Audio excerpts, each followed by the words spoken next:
ஒரு நாட்டில இருந்து ஆயிரக்கணக்கான ஏவுகணைகள் வானத்தில் பறக்க ஆரம்பிச்சா என்ன ஆகும்? சில நிமிஷங்களிலேயே அவை நகரங்களை அடைந்து ஒரு பெரிய அழிவை ஏற்படுத்த முடியும். ஆனால் அந்த ஏவுகணைகள் இலக்கை அடையறதுக்கு முன்னாடியே வானத்துல வெடிச்சு அழிஞ்சிப்பா. அதற்கு காரணம் ஒரு அட்வான்ஸ் டிஃபென்ஸ் சிஸ்டம். அதுதான் இஸ்ரேலின் அயன் டோம். இன்னைக்கு உலகம் முழுவதும் பேசப்படும் ஒரே கேள்வி, ஈரானின் பவர்ஃபுல் மிசைல்ஸ் மற்றும் இஸ்ரேலின் அயன் டோம் டிஃபென்ஸ் சிஸ்டம், இதில் யார் ஜெயிப்பாங்க? இந்த வீடியோல நம்ம பார்க்க போறது ரெண்டு டெக்னாலஜிஸும் எப்படி வேலை செய்யுது, அதோட இன்ஜினியரிங் என்ன, அதுக்கப்புறமா எந்த சிஸ்டம் ரொம்ப சக்தி வாய்ந்தது, இதை பற்றி இந்த வீடியோவில் நம்ம பார்க்க போகிறோம். இந்த வீடியோ இன்ட்ரெஸ்டிங்காக இருக்கும்னு நினைக்கிறேன். ஸ்கிப் பண்ணாம ஃபுல்லாக பாருங்க.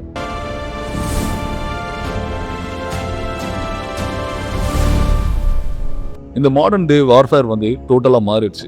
முன்னாடியெல்லாம் பார்த்தீங்கன்னா போர்க்களத்தில் ரெண்டு படைகள் நேருக்கு நேர் மோதிப்பாங்க. முக்கால்வாசி பார்த்தீங்கன்னா ஆர்ட்லரி ஃபைட் பண்ணிப்பாங்க. எல்லாமே கிரவுண்ட்லேயே நடக்கும். ஆனால் இன்னைக்கு போர்ன்றது பல ஆயிரம் கிலோமீட்டருக்கு தூரத்துக்கு முன்னாடியே தொடங்குது. ஒரு நாடு தன்னோட எதிர் நாட்டை தாக்கணும்னா மிகவும் அதிகமாக பயன்படுத்துறது பாலிஸ்டிக் மிசைல்ஸ். இந்த பாலிஸ்டிக் மிசைல்ஸ் அப்படின்றது ஒரு ராக்கெட் போல விண்வெளிக்கு பறந்து அங்கிருந்து கிராவிட்டி மூலியமா இயற்கை நோக்கி விழும் ஒரு ஆயுதம். இந்த மிசைல்ஸ் பார்த்தீங்கன்னா மிக அதிக வேகத்தில் பயணம் செய்யுது. சில மிசைல்ஸ் பார்த்தீங்கன்னா மார்க் 5 இருந்து மார்க் 15 வரைக்கும் போகும். அதாவது அந்த வேகம் பார்த்தீங்கன்னா ஒளியின் வேகத்தை விட 5 முதல் 15 மடங்கு வரைக்கும் வேகமாக போகும். இதனால இந்த மிசைல்ஸை இன்டர்செப்ட் பண்றது ரொம்ப ரொம்ப ரொம்ப ரொம்ப கஷ்டம். ஓகே, இப்போ ஈரானோட மிசைல் சிஸ்டம் பத்தி ஆகலாம். அதாவது ஈரான் மிசைல்லையே ஒரு ஹப் மாதிரி இருக்கு உலகத்துக்கு. ஈரானோட மிசைல்ஸும் ட்ரோன்ஸும் தான் ரஷ்யாவே வாங்கிட்டு இருக்காங்க உக்ரைன் போருக்காக. அந்த மாதிரி சமயத்துல ஈரான் என்னென்ன வகையான மிசைல்ஸ் வச்சிருக்காங்கன்னு முதல்ல பார்க்கலாம். ஃபர்ஸ்ட் ஷஹாப் 3, அப்புறம் ஷெஜில், கடார், எமாட், கோர்ஷாமார், இந்த மாதிரி நிறைய வகையான மிசைல்ஸ் ஈரான்ட்ட இருக்கு. இந்த மிசைல்ஸோட ரேஞ்சஸ் பாத்தீங்கன்னா 1000 கிலோமீட்டர்ஸ்ல இருந்து 2000 கிலோமீட்டர்ஸ் தூரத்துக்கு இதோட ரேஞ்ச் இருக்கு. அதாவது ஈரான்ல இருந்து லான்ச் செஞ்சா மிடில் ஈஸ்ட் முழுசும் தாக்க முடியும். இந்த மிசைல்ல பொதுவா பாலிஸ்டிக் ட்ரெஜெக்டரி பயன்படுத்தப்படுகின்றன. முதல்ல ராக்கெட் என்ஜின் மூலமா இது விண்வெளிக்கு வரைக்கும் பறக்கும். அங்கிருந்து கிராவிட்டி மூலமா மிக அதிக வேகத்துல கீழே விடும். அதாவது இதோட வேகம் பாத்தீங்கன்னா மார்க் 10ல இருந்து மார்க் 15 வரைக்கும் இருக்கும். அதனால ஒரு மிசைல் லான்ச் ஆன பிறகு அதை நிறுத்த சில நிமிடங்கள் மட்டும்தான் நம்ம கையில இருக்கும். அந்த அளவுக்கு வேகமா ஒர்க் பண்ணா மட்டும்தான் இந்த மாதிரி பாலிஸ்டிக் மிசைல்ஸை நம்மளால இன்டர்செப்ட் பண்ணவே முடியும். பொதுவா இந்த மாதிரி மிசைல் டிஃபென்ஸை இன்ஜினியரிங் ரீதியா ரொம்ப சிக்கலானது. ஏன்னா ஒரு மிசைலை இன்டர்செப்ட் பண்ணணும்னா இன்னொரு மிசைலை லான்ச் பண்ணணும். அதாவது ஒரு புல்லட்டை இன்னொரு புல்லட்டால அடிக்கணும். அதுவும் ஒரு புல்லட் லான்ச் ஆன பிறகு தான் இன்னொரு புல்லட்டால நம்மளால அடிக்க முடியும். ஒரு பாலிஸ்டிக் மிசைல் அப்படின்றது வானத்துல 1100 கிலோமீட்டருக்கு உயரத்துக்கு போயிட்டு மறுபடியும் கீழே விடும். அதை ட்ராக் செய்யணும்னா ஒரு பவர்ஃபுல் ரேடார் சிஸ்டம் வேணும். அதை இன்டர்செப்ட் பண்ணணும்னா மிக வேகமா இன்னொரு இன்டர்செப்டரை லான்ச் பண்ணணும். இது எல்லாத்தையும் சேர்த்து ஃபிராக்ஷன் ஆஃப் செகண்ட்ஸ்ல பண்ணணும். இதுதான் இதோட இன்ஜினியரிங்ல இருக்கிற ரொம்ப ரொம்ப ரொம்ப ரொம்ப கஷ்டமான விஷயம். இப்போ இஸ்ரேலோட அயன் டோம் பத்தி பார்ப்போம். இந்த பிரச்சனைக்கு ஒரு தீர்வா தான் இஸ்ரேல் அயன் டோம் ஒரு டிஃபென்ஸ் சிஸ்டத்தை உருவாக்கியிருக்காங்க. இந்த அயன் டோம்ன்றது பாத்தீங்கன்னா ஒரு multi layer air defence system. இந்த சிஸ்டம் பாத்தீங்கன்னா முக்கியமா 3 பகுதியிலே கொண்டது. Radar system, control centre, interceptor missile. முதல்ல ரேடார் வானத்துல மிசைலை ராக்கெட்டையும் டிடெக்ட் பண்ணும். அப்புறமா கம்ப்யூட்டர் சிஸ்டம் மிசைல் எங்க விழும்ன்றது கால்குலேட் பண்ணும். அப்புறமா அது மக்கள் நசிக்கும் நகரத்தை நோக்கி வந்துச்சுன்னா இன்டர்செப்ட் மிசைலை லான்ச் பண்ணும். ஏன்னா ஒரு தடவை மிசைல் லான்ச் ஆயிடுச்சுன்னா அது மேல போகும்போதே அட்டாக் பண்ணதான் உண்டு. இல்லைன்னா கீழே வரும்போது அது மார்க் 15ல வீழும்.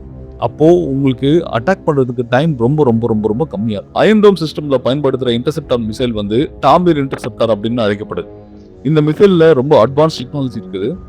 இந்த டாமிர் மிசைல் லான்ச் ஆன பிறகு ரேடார் கைடன்ஸ் மூலமா இன்கமிங் ராக்கெட்டை ட்ராக் செய்யும். அப்புறமா டார்கெட் அருகில போனதுக்கு அப்புறம் ஒரு ப்ராக்சிமிட்டி ஃபியூஸ் மூலமா வெடிக்கும். இதனால எனிமியோட மிசைல் வானத்தில் டெஸ்ட்ராய் ஆயிடும். இதனாலதான் பல நகரங்கள் எல்லாமே பாதுகாக்கப்படுது. இந்த அயன் டோமோட இன்ஜினியரிங் பாத்தீங்கன்னா ரொம்பவே காம்ப்ளெக்ஸ் ஆனது. ஏன்னா ஒரே நேரத்துல பல ராக்கெட்டை லான்ச் ஆகலாம். ஒரே அட்டாக்ல நூற்றுக்கணக்கான ராக்கெட்ஸ் வரலாம். அதனால சிஸ்டம் சைமல்டேனியஸா பல டார்கெட்டை ட்ராக் செய்யணும். இதற்கு அட்வான்ஸ் ரேடார் அல்காரிதம்ஸ் மற்றும் ஏஐ பேஸ்ட் டார்கெட் சிஸ்டம்ஸ் பயன்படுத்தப்படுது. இதனால சிஸ்டம் மிகவும் வேகமா டிசிஷன் எடுக்க முடியும். அதுவும் இல்லாம ப்ரிசைஸா டார்கெட்டை ஃபிக்ஸ் பண்ண முடியும். ஓகே, இப்போ இந்த ரெண்டு டெக்னாலஜியும் கம்பேர் பண்ணும். ஈரானோட மிசைல் சிஸ்டமோட அட்வான்டேஜஸ் அப்புறம் டிஸ்அட்வான்டேஜஸ் முதல்ல பார்க்கலாம். அதாவது ஈரானோட அட்வான்டேஜஸ் என்னன்றது முதல்ல பார்த்துருவோம். இதோட மிகப்பெரிய அட்வான்டேஜ் என்னன்னு பாத்தீங்கன்னா ரேஞ்ச். அதாவது அவங்களோட ரேஞ்ச் பாத்தீங்கன்னா அவங்களோட எனிமி கண்ட்ரிஸ்க்கு எவ்வளவு நெருக்கமா போக முடியுமோ அந்த அளவுக்கு ரேஞ்சஸ் நிறைய வச்சிருக்காங்க. அதுவும் இல்லாம ஸ்பீட், பாலிஸ்டிக் மிசைல்ஸ் பத்தி ஆல்ரெடி நம்ம பேசியிருக்கோம். அதோட ஸ்பீட் மார்க் 15 வரைக்கும் போகுன்றதுனால இதோட அட்வான்டேஜ் ரொம்ப ரொம்ப அதிகம்.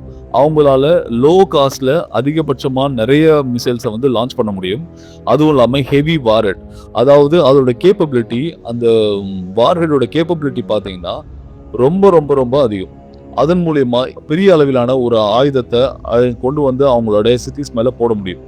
இதுதான் அதோட ரொம்ப ரொம்ப பெரிய அட்வான்டேஜஸ்.